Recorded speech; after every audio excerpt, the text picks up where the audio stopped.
Hey y'all, it's Zach again. I know I'm a little late with the video, sorry about that. We had some of the big wigs coming into work, and so to make sure everything was, all perfect for them. And so left work a little late last night and really wasn't in the mood for making a video. Sorry about that. But I am getting it up, and it will hopefully be up by, while it's still Saturday. So I technically won't have broken my word. I hope you'll forgive me if I do. Anyways, as I mentioned in my last video, I am going to be talking about the history of the English language a little bit, in order to inform you as to how the language is Germanic based, not Latin based. Most people seem to know this. It seems fairly common sense. The language sounds pretty, guttural and Germanic. But I still hear people say it often enough that I felt I needed to make this video. You see it a lot with high school students studying for the SATs, going, oh, I'm so glad that I studied for the SATs, or I wish I had studied Latin for the SATs because it would have helped me out with the English portion because the English is Latin-based, and it's completely bull. And I'm about to tell you why. So, in the mid-500s, the Roman Empire is collapsing. This is, of course, 500 AD, for those of you who don't know Roman history very well. So, the Roman Empire is collapsing, and they're retreating from their farther-flung territories. Well, of course, a little island off in the north in the middle of the sea, a little hard to get people to, resources to, information to and from, So that's going to be one of the first places they leave. So as they start retreating from their territories, Germanic people are starting to invade. Rather than letting it go back to the original Celtic and Gaelic people that it once belonged to. So, the German people start invading and take over the lands, and what happened in England, or what is now England, you see the Angles, the Saxons, and the Jutes, possibly the Frisians, not really sure. It's not really believed that too many of them came over, not enough to really make a difference, but our language is, like on modern day English, it's closest to the Frisian dialect. Because all four of those people, the Anglo-Saxons, Jutes, and Frisians, all spoke different dialects of High German. And our modern day English is closest to Frisian. Coincidence? Maybe. Or maybe, enough people came over to influence the language. Either way, the three main groups, the Anglo-Saxons and the Jutes, came over, kicked out the British, the original British, the Britons, and pushed them into what is now Brittany in northern France. A lot went into Wales, and quite a few went up into Scotland. I don't think too many made it over into like the Isle of Man or Ireland or anything, the other Celtic areas. But so mainly Brittany, Wales, and Scotland, and the Germanic people settled there. And then it's believed that the Jutes actually were subject to possibly Saxon ethnic cleansing, which of course is what it sounds like. It's not apparently it's not a new concept with German people.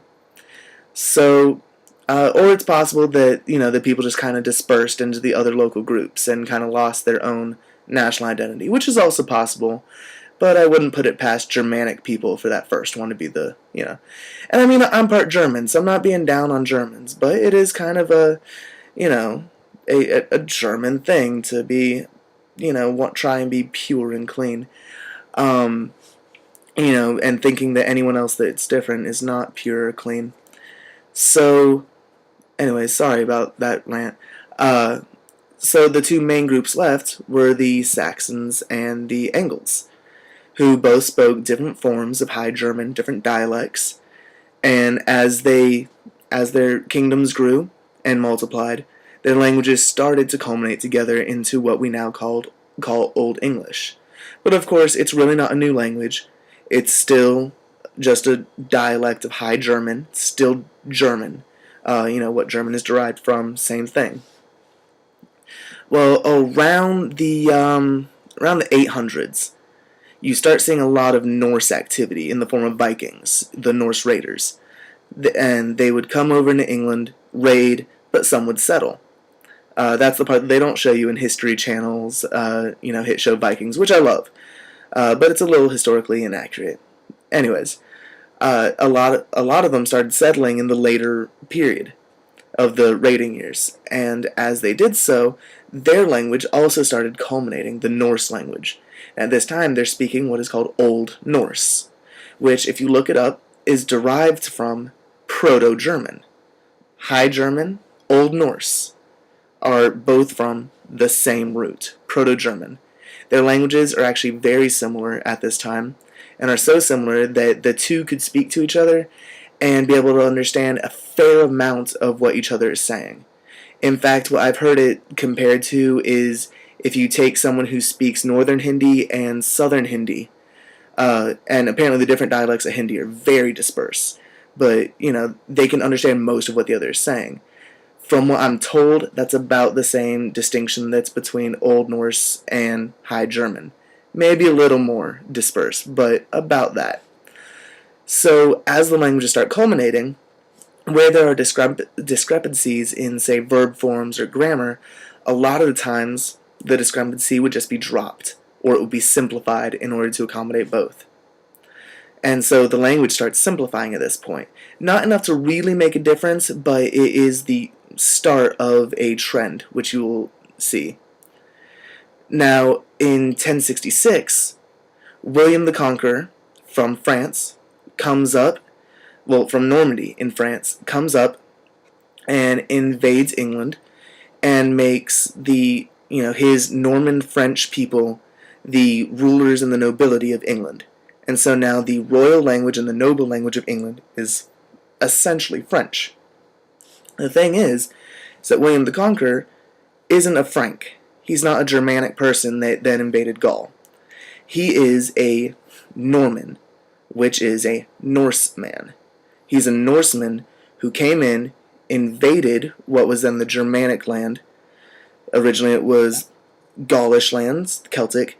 Then it was Gaul under Roman rule, and then it was France under the Frankish rule, and then a fair amount of it was under Norman rule after that.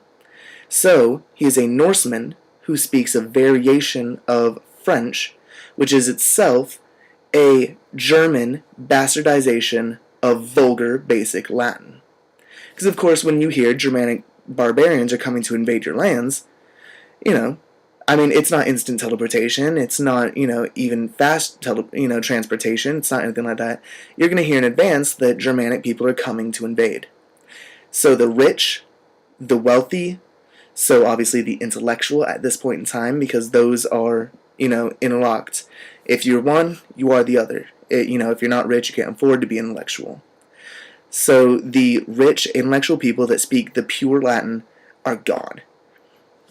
And the only people left to teach these Frankish people Latin are the vulgar, which of course in Latin means basic, people who speak a common tongue of Latin, not the pure royal Latin, not even a high Latin, but a very street form of Latin.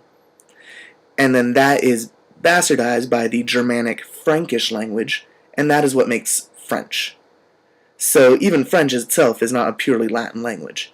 But then the Norman French that was imposed upon England was even further bastardized by Norse, which of course, as we have already said, is Germanic. And then this is where the language really starts simplifying in the lower people. Because all the higher people are speaking this Norman French, the lower people are still speaking English. Well, without a royal template to go off of, to keep them in check, the language becomes a street language and it simplifies even further. And we start losing a lot of different words, a lot of verb forms, things that really only royal people would use. Now, this is all happening after 1066, the Battle of Hastings, the Norman invasion. And then you start seeing around the 13 and 1400s, you start seeing English making a comeback. Partially due to the printing press, then also partially due to growing tension between England and France. England is starting to believe that they are entitled to parts of France, which eventually leads to the 100 Years' War. And, of course, this all culminates in an intense hatred of the French for the English, So if you ever wondered where that whole animosity came from, it's from this. It's from the original Norman invasion and the later Hundred Years' War. And so the royal people start picking up English again. They become localized enough, they've gone native enough to now have that English nationality, no longer associate themselves with the Norman French, and so they want to pick up the native language of their people. But because it's been simplified so much, what they do is they combine, more or less, they supplement, it's a better word, this more basic form of English with French, the Norman French. And this is what is Middle English. So, 3 different forms of German, bastardized by an alternate form of Proto-German, Norse, which is then further bastardized by Norman French, which is a German, Latin, Norse bastardization baby. And then that is what makes Middle English. This is what Chaucer wrote in. Alright? Now, a little bit later, as you start going further into like the 1400s, you start seeing the English Renaissance, because it happened after the well-known Renaissance. It happened a little bit later. You also start seeing the great vowel shift. So things such as boot used to be pronounced closer like boat. Feet were more like fate. You start seeing the vowel shift, and that starts changing in a large part due to the printing press. So that starts changing. The language starts changing just a little bit, and we start adding in a little bit of Latin from this Renaissance formation. So you start seeing the more scientific and artistic, so the higher forms of speech, you start seeing becoming partially Latin from this Renaissance. These new ideas that are being formed, rather than making new English words, they just take the Latin words. So, all of this culminates in modern English. So yeah, there is a fair amount of Latin added right there in the end. And a lot of those words are the higher words, higher form words, a high form of speech, like Queen's speech. That's a form of speech that most people aren't going to use. Will it help you on the SATs to know Latin? Sure. But really, English is a Germanic language.